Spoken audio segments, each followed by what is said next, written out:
الحمد لله نحمده ونستعينه ونستغفره ونؤمن به ونتوكل عليه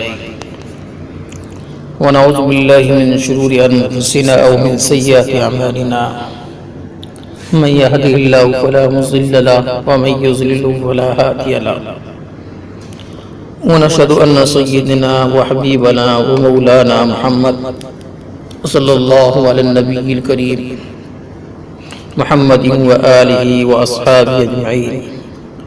قال الله تبارك وتعالى كما ورد في القرآن العظيم: أعوذ بالله من الشيطان الرجيم، بسم الله الرحمن الرحيم.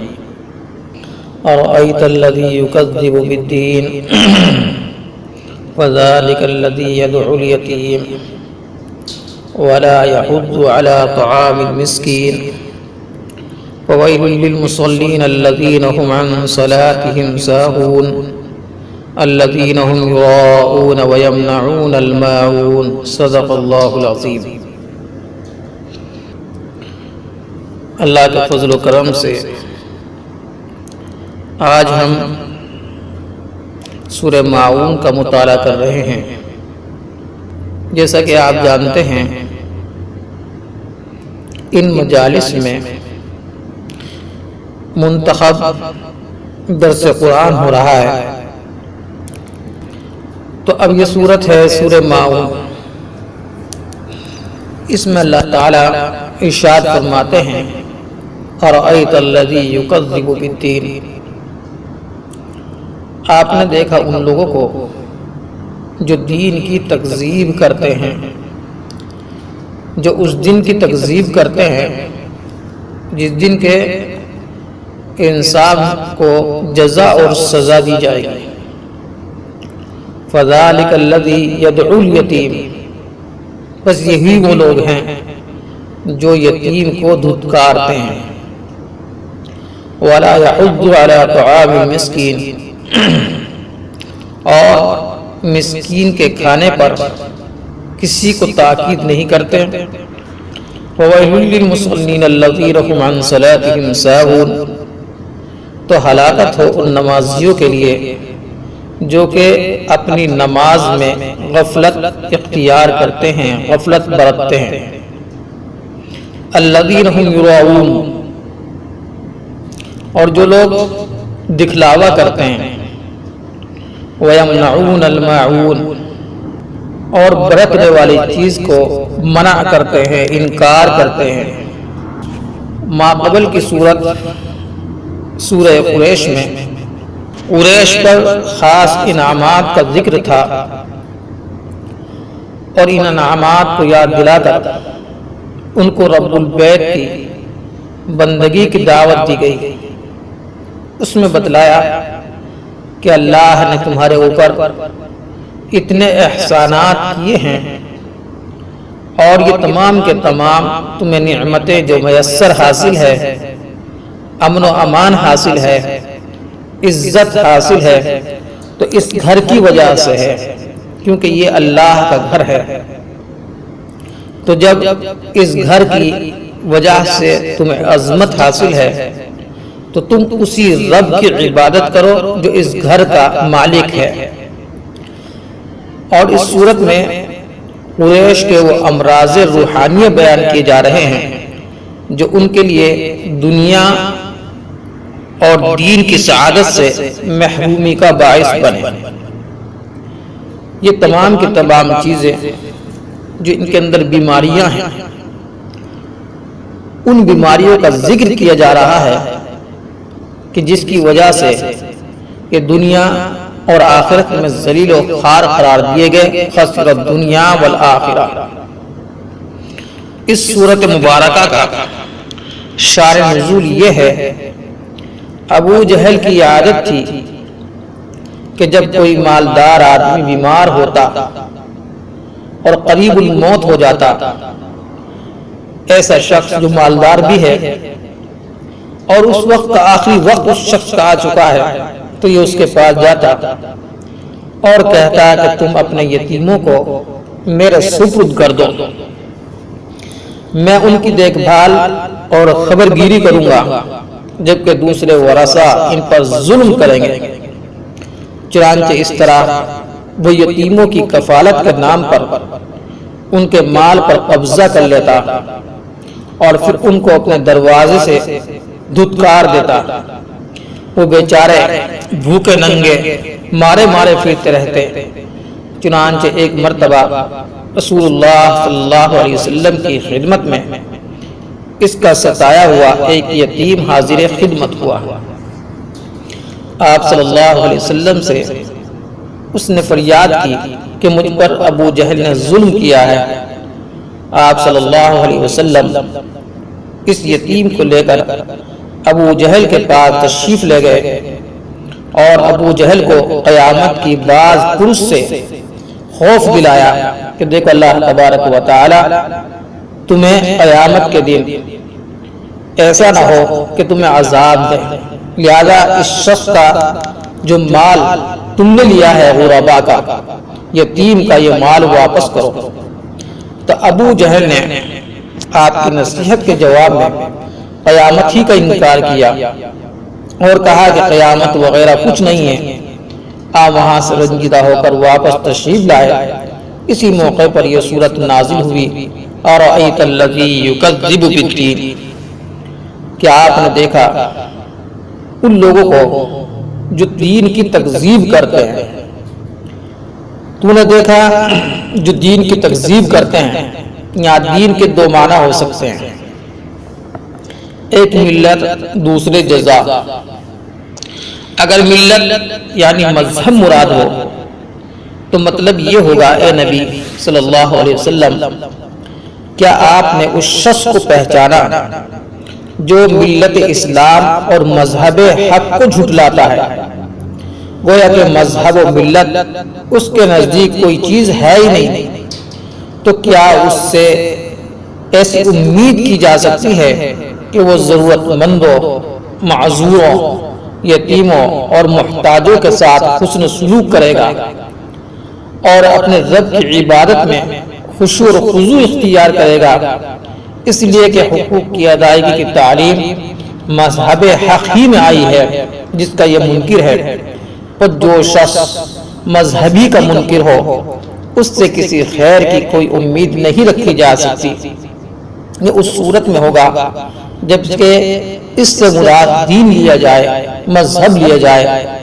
آپ نے دیکھا ان لوگوں کو جو کہ دین کی تکذیب کرتے ہیں، اور اگر دین سے مراد یہاں پر جزا ہو، مطلب یہ ہوگا ایسا شخص جو روز جزا اور آخرت کا منکر ہو اور اس بات کا قائل ہو کہ دنیا میں جو کچھ انسان عمل کرتا ہے اس کا نہ حساب و کتاب ہوگا اور نہ نیکی کا صلہ اور برائی کی سزا ملے گی، اس سے کیوں کر امید کی جا سکتی ہے کہ وہ کوئی نیک عمل کرے گا، کسی کے ساتھ حسن سلوک کرے گا اور اپنے خالق سے اپنے رشتے کو اس کی عبادت کر کے مستحکم کرے گا؟ اس لیے کہ روز جزا کا عقیدہ ہی وہ بنیادی عقیدہ ہے جو انسان کو اعمال صالحہ کرنے پر آمادہ کرتا ہے اور برائیوں اور بے حیائیوں سے بچاتا ہے۔ فَذَلِكَ الَّذِي يَدْعُ الْيَتِيمَ، تو یہی وہی شخص ہے، یہ وہی ہے جو یتیموں کو دھکا دیتا ہے، یعنی یتیم کی ہمدردی اور غمخواری تو درکنار، اس کے ساتھ یہاں سنگ دلی اور بد اخلاقی سے پیش آتا ہے اور جبر و سینہ زوری سے اس کا مال ہڑپ کر کے کھا جاتا ہے۔ حالانکہ یتیم تو اس بات کا مستحق ہے کہ اس کے ساتھ حسن سلوک، ہمدردی اور محبت کا معاملہ کیا جائے، اس کی دیکھ بھال رکھی جائے، ضرورت پر اس کی مدد کی جائے، اس لیے کہ کم عمر بھی ہے، خود کمائی کے قابل نہیں اور باپ کے سائے سے بھی محروم ہے جو اس کی ضرورت کا خیال رکھتا۔ تو ایسے قابل رحم پر اگر کوئی احسان نہ کر سکے تو کم از کم حق تلفی تو نہ کرے۔ پر جو شخص ایسے کمزور ناتوا پر ظلم کرے، اس کے مال کو ہڑپ کرنے کی کوشش کرے، اسے ستائے، تو یہ اس بات کی واضح علامت ہے کہ نہ وہ مذہب حق کو تسلیم کرتا ہے کہ اس میں کمزوری اور یتیموں کے ساتھ حسن سلوک کی تعلیم دی گئی ہے، اور نہ ہی آخرت پر اور روز جزا پر یقین رکھتا ہے کہ جس دن تمام اعمال کا حساب ہوگا اور اچھے برے اعمال کا بدلہ دیا جائے گا۔ یتیم ہمارے معاشرے کا وہ مخلوق الحال، بے بس اور بے یار و مددگار بچہ ہے جسے ہر ظالم اور جادو شخص بڑے سکون کے ساتھ تختہ مشق بنانے کی کوشش میں لگ جاتا ہے، اور اس کی آخری خواہش ہوتی ہے کہ کسی طرح سے وہ اس کی جائیداد کو ہڑپ کر لے، اس کے مال کو ہڑپ کر لے اور اس معصوم بچے کو اس کی باپ کی میراث سے محروم کر دے۔ حالانکہ دیگر کسی بھی فرد کے مقابلے میں ایک کمزور کمسن بچہ شفقت، رحم و کرم اور مدد کا زیادہ محتاج ہے۔ یہ وجہ ہے کہ قرآن کریم اور نبی رحمت صلی اللہ علیہ وسلم نے یتیموں کے حقوق کی ادائیگی کی جانب بار بار متوجہ فرمایا اور ان کے ساتھ حسن سلوک کی تاکید فرما دی۔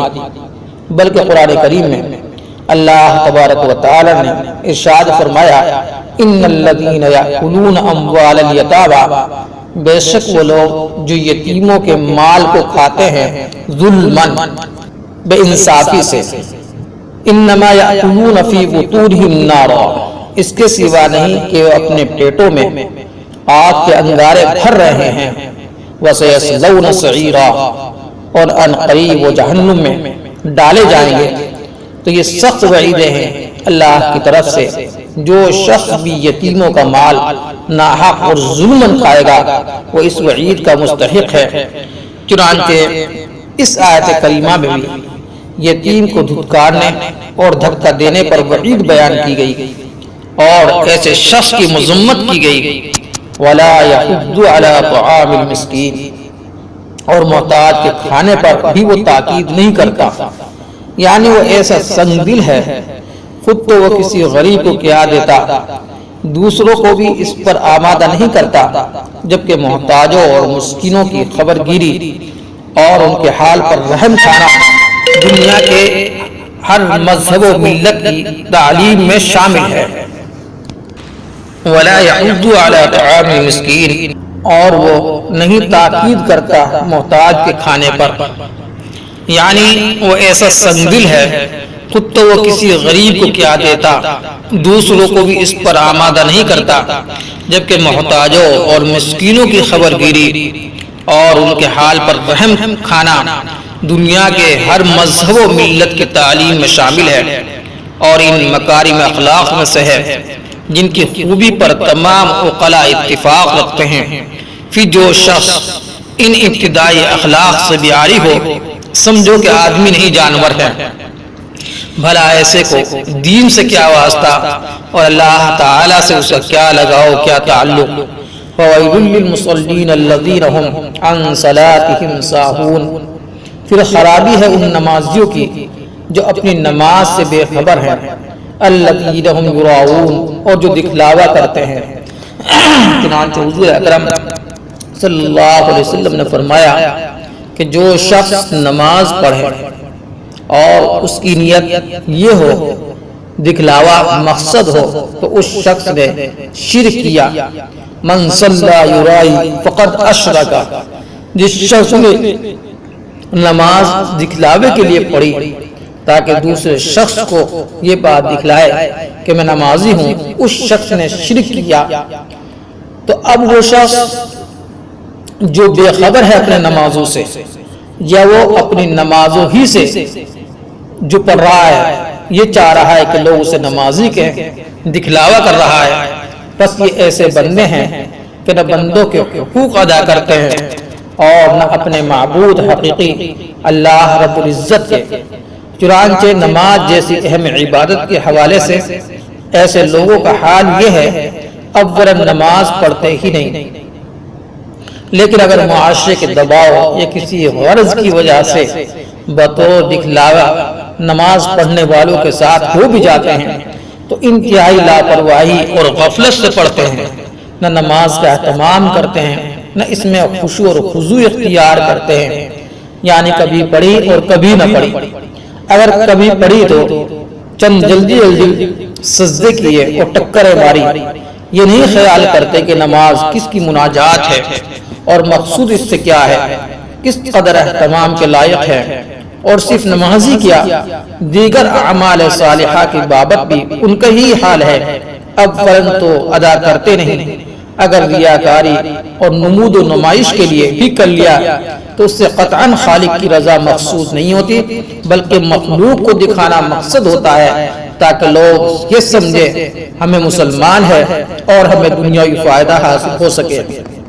چنانچہ اللہ تبارک و تعالی نے دوسری آیت میں فرمایا ان المنافقین یخادعون اللہ وخادعوہم وَإِذَا قَامُوا إِلَى الصَّلَاةِ قَامُوا كُسَالَىٰ يُرَاءُونَ النَّاسَ وَلَا يَذْكُرُونَ اللَّهَ إِلَّا قَلِيلًا۔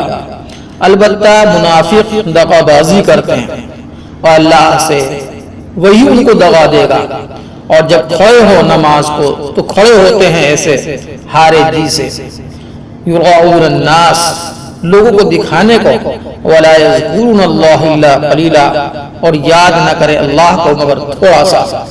منافق در حقیقت ان کو کفار ہی کہا جاتا ہے جو دنیاوی اغراض و مقاصد کے حصول یا کسی خوف کی وجہ سے اپنے آپ کو مسلمان ظاہر کریں اور بد باطن میں اپنے دل کے اعتبار سے کفر پر ہی جمے رہے، چونکہ منافق کافر ہی ہوتا ہے، خدا اور رسول پر ایمان نہیں رکھتا، اس لیے آخرت کے ثواب کی امید میں کوئی عمل بھی نہیں کرتا ہے۔ اگر کبھی کوئی عمل نیک کرتا بھی ہے تو اس سے اس کا مقصد صرف ریاکاری اور دکھاوا ہوتا ہے۔ وَيَمْنَعُونَ الْمَاعُونَ اور مانگے نہ دے برتنے کی چیز، جو برتنے کی چیز اگر کوئی شخص اس سے مانگے تو اس سے بھی وہ انکار کرتا ہے، یعنی زکوٰۃ اور صدقات کو کیا ادا کرتے، معمولی برتنے کی چیزیں بھی، مثلا پھاوڑا ہے، کلہاڑی ہے، سوئی ہے، پانی ہے، دیگچی ہے، کسی مانگنے والے کو نہیں دیتے، جن کے دینے کا دنیا میں عام رواج ہے۔ اور بخیلی کا حال یہ ہے کہ ریاکاری کی نماز سے ہی کیا فائدہ ہوگا جب اتنے زیادہ بخل والے لوگ ہیں۔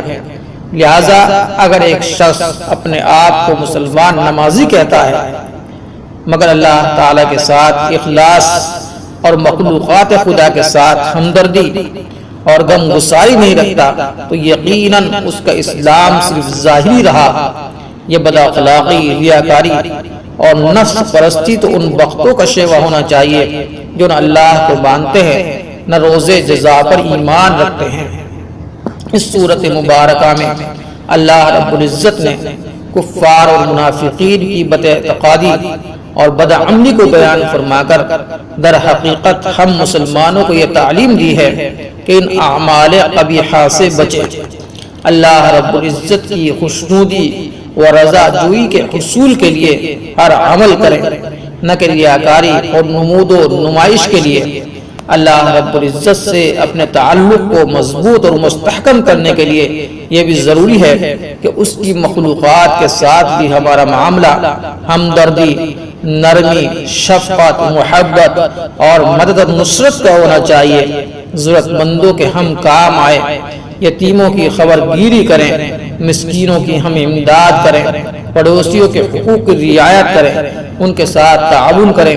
اگر اللہ رب العزت نے فراخی اور دولت عطا فرمائی ہو تو پورے مال پر قابض ہو کر نہ بیٹھ جائیں بلکہ اس کی زکوٰۃ بھی ادا کریں، اس میں سے کچھ صدقہ خیرات بھی کریں اور اس کے ذریعے ضرورت مندوں کی ضرورتوں کو پورا کریں۔